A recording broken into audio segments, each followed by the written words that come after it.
Bienvenue dans l'accompagnement lumineux de la semaine. Donc, ton rendez-vous pour te reconnecter à ta lumière intérieure. On va avoir une guidance, un soin à la fin. Et puis, aujourd'hui, j'avais parlé des anges, des guides, et puis archanges, tout ce qui est être de lumière. Je veux faire des petites explications un peu sur leur rôle et qu'est-ce qu'ils font là dans nos vies. Donc, chaque dimanche, je vais faire une petite vidéo, une pause sacrée pour respirer, te recentrer et recevoir des messages. Donc, peu importe quand vous regardez cette vidéo, si ça vous appelle, bien c'est que c'est pour vous. Vous prenez ce qui vous parle et puis vous laissez faire le reste.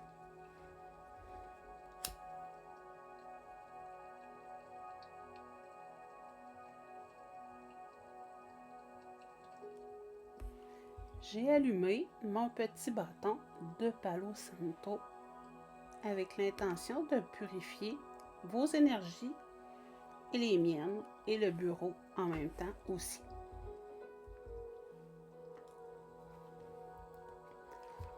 Donc, j'en appelle maintenant aux présences lumineuses, aux guides bienveillants, aux anges de guérison qui nous entourent, de nous accompagner et de nous éclairer pour la semaine à venir. On va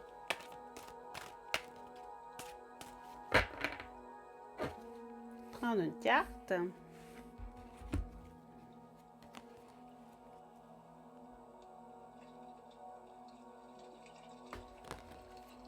Nouveau partenariat. Aucune rencontre n'est le fruit du hasard. Savamment orchestrée par le divin, elle est le catalyseur par lequel vos prières sont exaucées. Soyez très attentifs aux gens que nous mettons sur votre route. Vous saurez que c'est eux lorsque vous aurez l'impression de les avoir déjà rencontrés et que vous vous sentirez à l'aise et en sécurité auprès d'eux. Donc, pour ceux qui sont entrepreneurs ou qui pensent être dans l'énergétique, les soins, ces choses-là, ça vient dire dans le fond que vous allez travailler en équipe, en partenariat.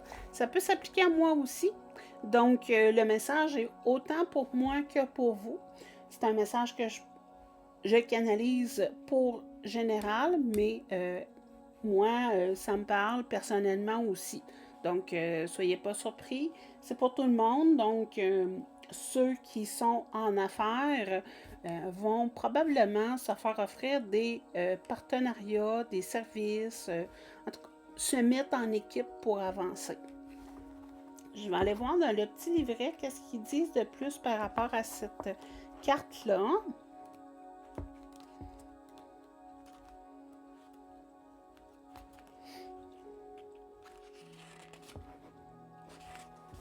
Donc, les anges vous envoient cette carte parce qu'ils souhaitent vous prévenir de l'arrivée imminente de quelqu'un dans votre vie. Si ce n'est pas déjà fait, en réponse à vos prières ou à vos demandes, dépendamment de vos croyances. Cette personne deviendra votre partenaire en affaires, en amitié ou en amour. Nul besoin de chercher, car cela se produira le plus naturellement du monde. Lorsque vous rencontrerez cette personne, soyez ouverts à la guidance divine qui vous guidera magiquement tous les deux avec amour. Donc, dans les autres significations possibles, ça peut parler d'un âme sœur aussi. Donc, moi, j'ai parlé plus d'entrepreneuriat parce que présentement, c'est ce que je vis le plus. Mais ça pourrait être la rencontre de votre âme sœur. Ça peut aussi vous dire de demander de l'aide au lieu de tout faire tout seul. De consulter aussi un mentor, un expert. Puis que vos demandes, vos prières vont être exaucées par l'intermédiaire d'une personne.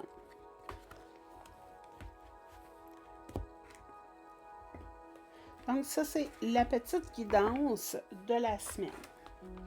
Maintenant, j'avais envie d'avoir une petite discussion sur les anges, les défunts, les êtres de lumière. Parce que j'entends souvent toutes sortes de choses. Et puis, j'ai l'impression que des fois, les gens ne demandent pas, cognent pas à la bonne porte. Je vais vous expliquer.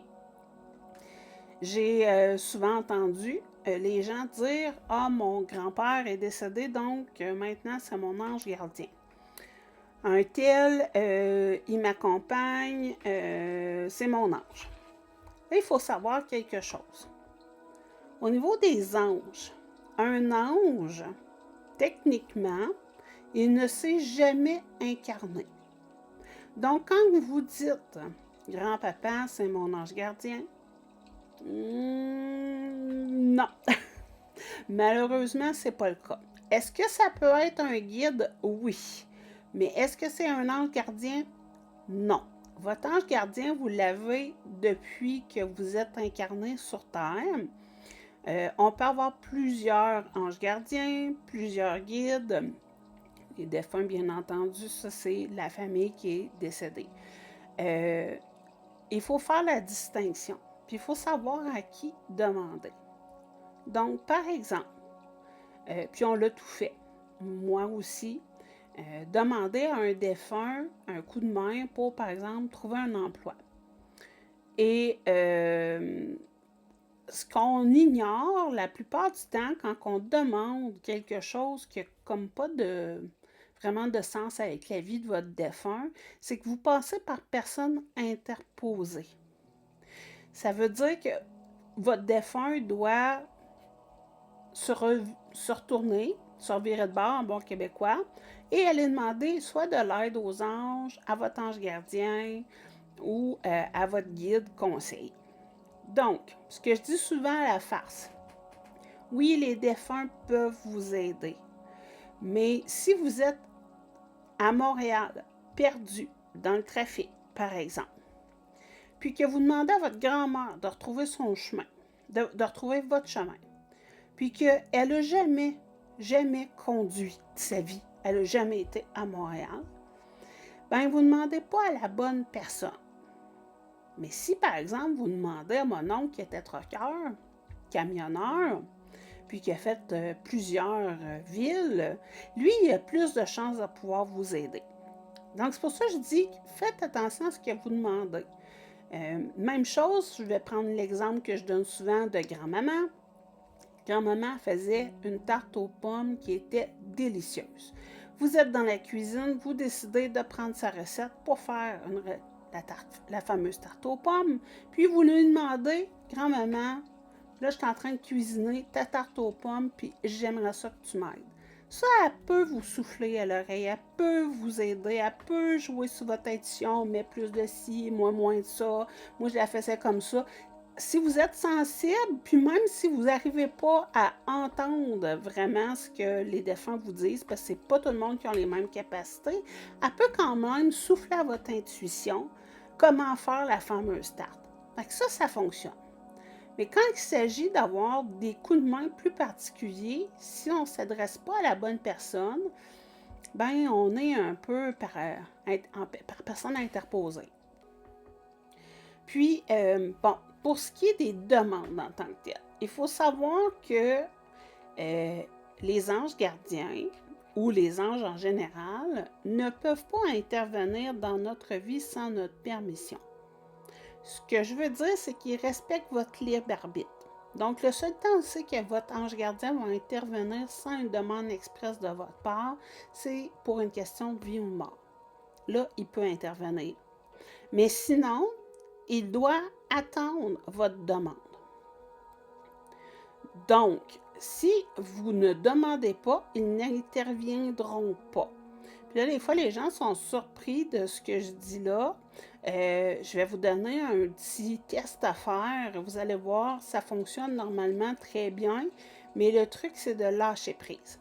Par exemple, un truc qui fonctionne vraiment bien, vous demandez à votre ange, c'est pas obligé d'être un ange gardien, mais aux anges, tout simplement, que vous voulez avoir une place de stationnement à tel endroit. Normalement, il y a toujours plein de monde, c'est difficile d'avoir un stationnement. Vous allez magasiner, puis avant de partir, embarquer dans votre auto, puis vous dites bon, ben là, mais que j'arrive, je veux avoir une place de stationnement à telle place. Vous faites votre demande et puis vous lâchez prise. Ça veut dire que vous y repensez plus. Puis c'est quand même facile pour ce qui est du stationnement parce que c'est pas difficile de lâcher prise pour ça parce que le pire qui va arriver, c'est quoi? C'est que vous allez marcher si ça fonctionne pas. Fait que dans le fond, on fait ça un peu en souriant, en se disant, bon, ben, on va le tester, on va voir si ça fonctionne. Puis on se dit, ben, si ça fonctionne pas, c'est pas très grave. Donc, la plupart du temps, ça fonctionne. Soit que vous faites la demande avec un endroit précis, ou soit vous faites la demande pour que ça soit général, mais moins, comment je dirais ça? C'est que, par exemple, on peut demander à notre ange une place de stationnement qui serait idéale pour nous. Sans nécessairement spécifier exactement c'est où. Pourquoi? C'est parce que ça donne plus de latitude à votre ange pour organiser les choses. Peut-être qu'il y a un meilleur endroit que qu'est-ce que vous demandez, puis vous n'y pensez pas sur le coup.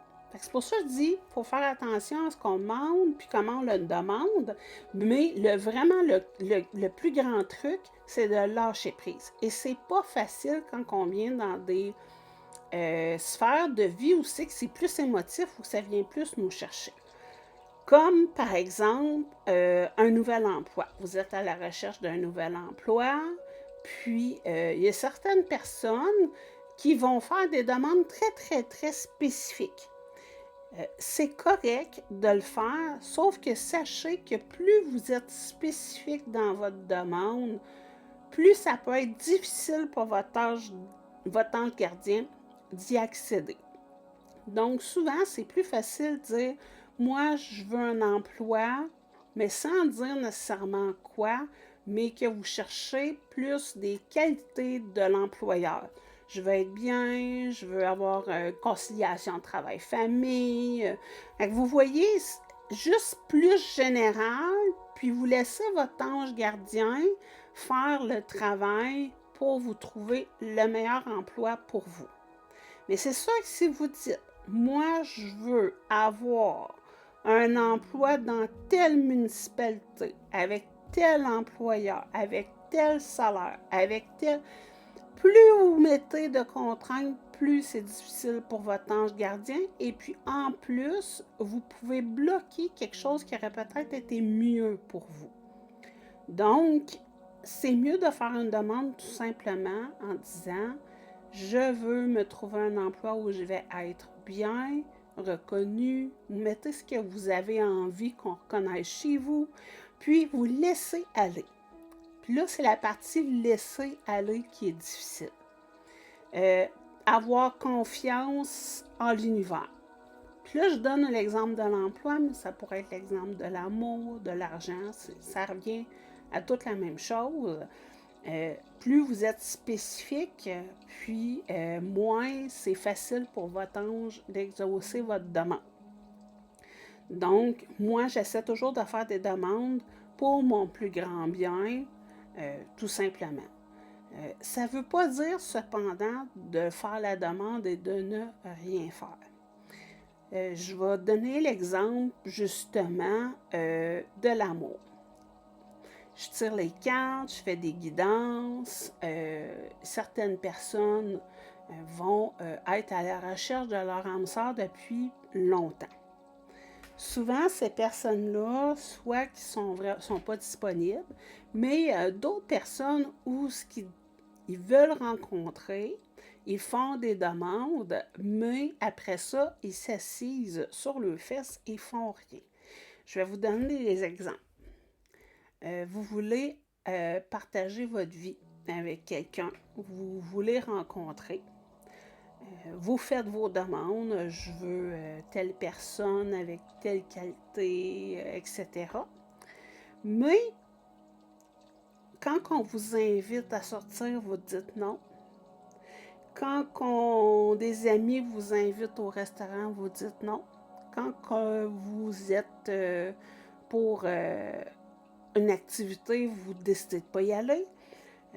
Ce genre de choses-là, vous vous sabotez vous-même. Parce que si l'univers vous envoie des perches puis que vous ne les prenez pas, ben, à un moment donné, si on reste dans son salon puis qu'on ne fait rien d'autre qu'attendre que ça arrive, ça se peut que ça ne fonctionne pas. Parce que si l'univers vous tend des perches, puis vous ne les prenez jamais, parce que ça ne vous tente pas, parce que ça sort de votre cadre habituel, ben, c'est une des raisons pourquoi vous êtes encore tout seul, probablement, là. Parce que vous continuez de faire les mêmes choses sans rien changer dans votre vie.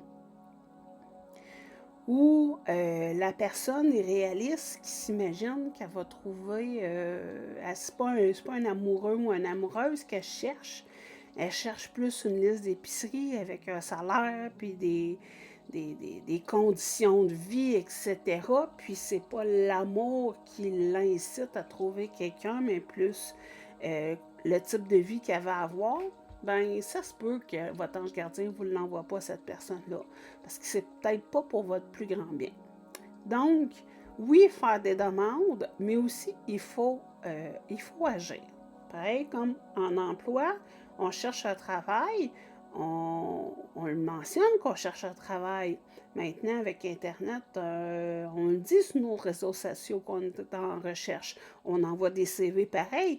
On ne fait pas une demande à l'univers, puis on s'assied dans le salon, puis on attend qu'il se produise quelque chose. Faut se mettre en mouvement. Sinon, il en aura beau faire toutes les demandes du monde, bien, il faut faire aussi une part du travail.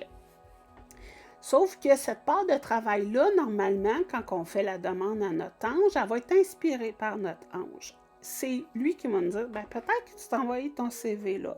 Ben, peut-être que tu devrais mettre quelque chose sur Facebook comme de quoi que tu aimes faire telle affaire. Écoutez l'intuition. Souvent, c'est par là que notre ange va nous suggérer des choses. Puis oui, des fois, ça fonctionne de rien faire. Juste d'envoyer à l'univers, puis de voir ce qui va se passer. Ça arrive. Mais ça peut être plus long. Fait que si vous n'êtes pas à l'écoute des signes, ça peut être plus difficile. Donc ça, c'est pour ce qui est des demandes aux anges. Les demandes aux défunts, il faut vraiment que ça soit spécifique dans ce qu'eux peuvent vraiment vous aider avec leurs expertises. Sinon, eux, ils doivent faire une demande à votre ange pareil. Ça va fonctionner normalement. Pour l'avoir déjà fait quand j'étais plus jeune, de demander à des défunts certaines choses. Si c'est fait avec le cœur, la plupart du temps, l'ange gardien l'entend aussi. Donc, c'est pas majeur. C'est juste qu'on ne vient pas tout à fait cogner à la bonne porte.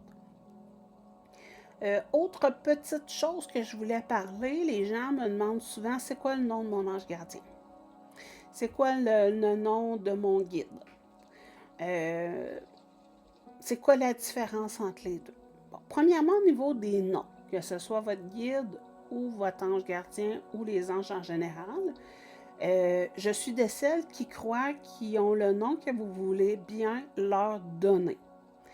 Donc, ça n'a aucune espèce d'importance le nom que vous donnez à votre guide ou à votre ange gardien. Un ou l'autre, même si c'est deux choses différentes, leur nom n'a pas d'importance. Oui, vous pouvez choisir de leur donner un nom. Par exemple, moi, mon guide, je l'appelle David. David, il est avec moi depuis, à ma connaissance, toujours. Un guide, c'est normalement un homme qui s'est déjà incarné sur Terre et qui nous accompagne dans l'éthérique ou de l'autre côté, qui fait le pont entre les deux. Moi, c'est un conseiller, il me remet à l'ordre, il me dit de faire certaines choses. Je sais que c'est pas tout le monde qui entend le guide. Moi, je l'entends depuis toujours. Donc, c'est difficile pour moi de dire c'est quoi la vie sans, parce que j'en ai toujours eu un. Cependant, il est plus ou moins présent dépendamment des périodes de ma vie. Et puis, des fois, je lui parle pas non plus. C'est pas parce qu'on est médium qu'on est branché là-dessus 24 heures sur 24, 7 jours sur 7. Moi, personnellement, je décroche à un moment donné, là. Donc, mon guide à moi, je l'appelle David. Pour moi, c'est un homme. Euh, Normalement, que ce soit un homme ou une femme, ça n'a pas vraiment d'importance. Moi, je crois qu'il s'est présenté dans ma vie, vu que j'étais jeune, pour moi, un homme, ça représentait la sécurité paternelle. Donc, puis pourquoi David, je ne sais pas. Ça fait des années et des années. J'y avais demandé comment l'appeler. Il me semble, j'avais 14 ans dans ces eaux-là. Donc, je l'appelle David depuis tout ce temps-là. Et puis des fois, il va venir me souffler, puis il est tout le temps sur le côté gauche que je l'entends. Et puis j'ai dernièrement eu connaissance d'un ange gardien, Samuel, et on peut avoir plusieurs anges. J'en ai vu d'autres, entendu d'autres, mais c'est surtout lui qui se présente plus à moi. Encore là, le nom, je viens de demander comment l'appeler. Euh, Comment je fais la différence entre les deux? Ils n'ont pas le même caractère, la même vibration, puis la même énergie. Ça, c'est avec le temps, puis de la pratique qu'on finit par ressentir la différence. Donc, un ange, normalement, ses vibrations sont beaucoup plus élevées, beaucoup plus pures. Un guide, sa fréquence est plus basse. Ça ne veut pas dire qu'il ne peut pas l'élever, sa fréquence. C'est juste que vu qu'il est plus proche de nous pour nous accompagner, c'est plus facile d'avoir un contact s'il n'y a pas trop de décalage dans les vibrations énergétiques. Pour ce qui est des archanges, des maîtres ascensionnés, vous pouvez... Ça, c'est surtout des questions de croyance, hein, parce qu'il faut savoir que dans l'énergie, l'intention, c'est ce qui est important. Donc, par exemple, moi, j'ai des archanges préférés, mais pourquoi que c'est mes archanges préférés? C'est tout simplement parce que je leur attribue certains pouvoirs. Par exemple, l'archange Michael, qui est l'archange de protection, l'archange Raphaël, qui est l'archange de guérison. Donc, puis là, il y en a plein d'autres, là, comme je vous dis, c'est les deux principales là, que j'utilise personnellement. Puis pour ce qui est des maîtres ascensionnés, celui avec lequel je travaille le plus, c'est Yeshua ou Jésus, pour ceux qui sont de la religion catholique. Mais c'est pas parce que je suis une catholique pure et dure, c'est vraiment pour la personne qu'il était, qui incarnait, et les soins. Et quand il s'est présenté à moi dans des soins, parce que par exemple, le soin cristallam que j'ai appris, c'est ce maître ascensionné-là. Et j'ai eu une belle grande connexion. Fait que autant que pour certaines personnes, c'est plus le côté chaman, moi, c'est plus côté ange, archange, maître ascensionné, être de lumière. Donc, c'est des petites différences qu'il y a entre défunt, guide, ange. Et si vous venez me voir et que vous me demandez le nom de votre ange, je vais vous répondre. Prenez 2 minutes, fermez vos yeux, respirez, puis demandez-lui. Parce que dans le fond, je pourrais bien vous dire n'importe quoi, ça n'a pas d'importance. Donc, c'est notre mental, ça, qui veut absolument avoir une réponse claire, mais il n'y en a pas. Puis ceux qui donnent des noms, ça ne veut pas dire qu'ils n'ont pas raison. C'est fait avec le cœur. Mais même si je vous dirais que votre ange, il s'appelle Joseph, mais que vous sentez que c'est un... Je sais pas moi, que c'est un Charles, c'est pas grave. L'important, c'est ce qu'il y a dans votre cœur, c'est ce que vous voulez demander, l'intention, l'énergie que vous y mettez. Donc, pour terminer cette rencontre-là aujourd'hui, ce qu'on va faire, c'est le soin énergétique ensemble. Je vais piger une carte. J'utilise cet oracle-là. Donc, la thérapie par les anges. Puis, ça va être justement les anges qui vont nous guider pour le soin de cette semaine.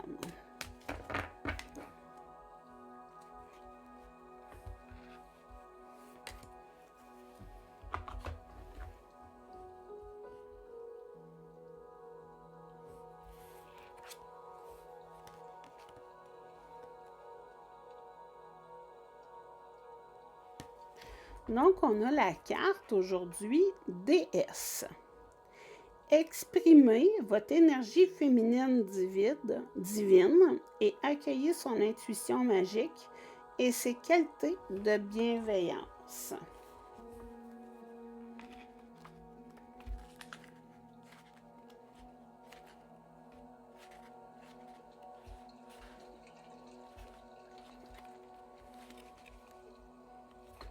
Donc, cette carte évoque un besoin d'énergie féminine sacrée qui apporte intuition, amour nourricier et expression artistique. Il est possible que vous passiez trop de temps à penser ou à faire un travail dépourvu de créativité. Si c'est le cas, cette carte vous indique qu'il faut danser, il faut faire danser votre corps et exprimer votre côté intuitif, artistique, etc. Il vous demande aussi d'invoquer les déesses féminines bienveillantes pour vous aider dans la situation qui vous préoccupe. Donc, vous pouvez invoquer Lakshmi, la déesse hindoue de l'abondance, Brigitte, la déesse celte de la guérison et du courage, la Vierge Marie, la sainte qui guide les enfants, Athéna, la déesse grecque de la sagesse, Isis, la déesse égyptienne qui aide les femmes pour tout ce qui a trait à la maison et à la famille, ou une autre des milliers de déesses féminines sacrées. Donc, à l'intérieur de chaque femme, il y a 3 aspects de la déesse. La jeune fille, qui correspond parfois à l'enfant intérieur, la mère, qui est nourricière, et la matriarche, qui est l'enseignante. Les hommes aussi possèdent 3 aspects, le garçon, le père et le patriarche. Il est important d'exprimer ces 3 aspects chaque jour. Cela permet d'avoir un équilibre entre l'enjouement, le travail et les relations avec les gens. Essayez tous les jours de toucher ces 3 côtés et observez l'énergie et l'équilibre que cela va vous apporter.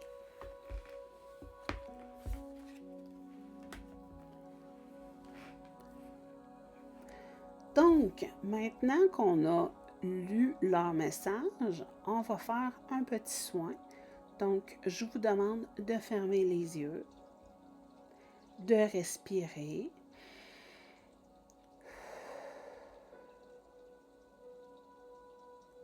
On respire.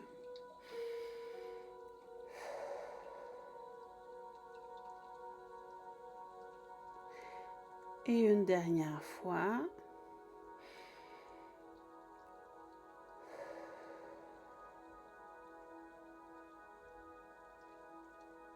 Imagine une douce lumière qui descend vers toi. Ressens la présence de ton ange. Respire cette lumière, laisse-la te purifier de tout ton être.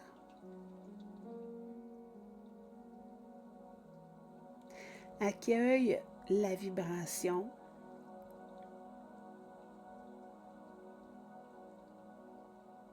Répète intérieurement, je me libère, je suis guidée, je suis protégée.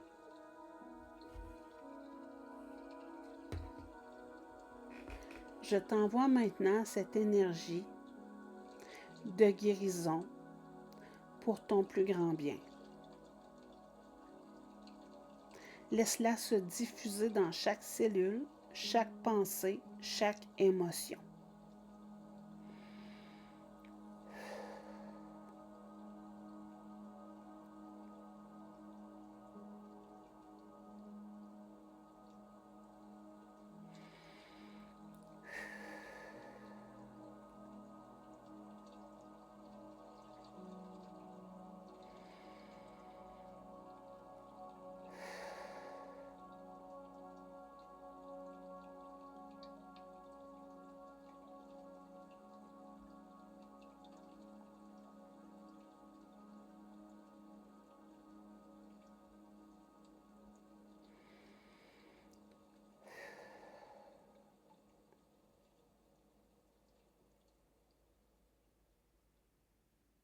Rends grâce à l'ange qui t'a accompagné.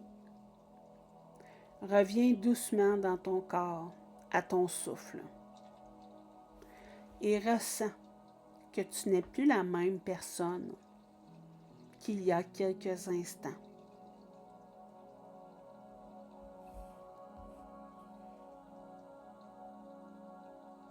Merci d'avoir partagé ce moment sacré avec moi.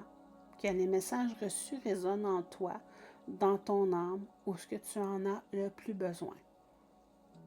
Que le soin t'accompagne tout au long de la semaine, comme un souffle de lumière, un murmure d'ange dans tes pas.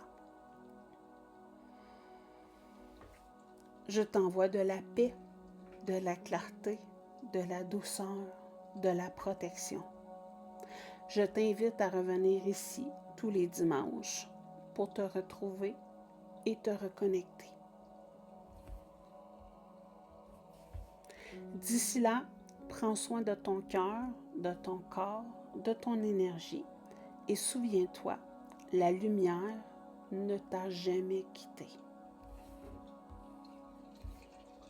Je remercie la présence des êtres de lumière, des anges, des déesses, et qu'ils t'accompagnent durant la semaine. On se retrouve dimanche prochain pour une nouvelle guidance.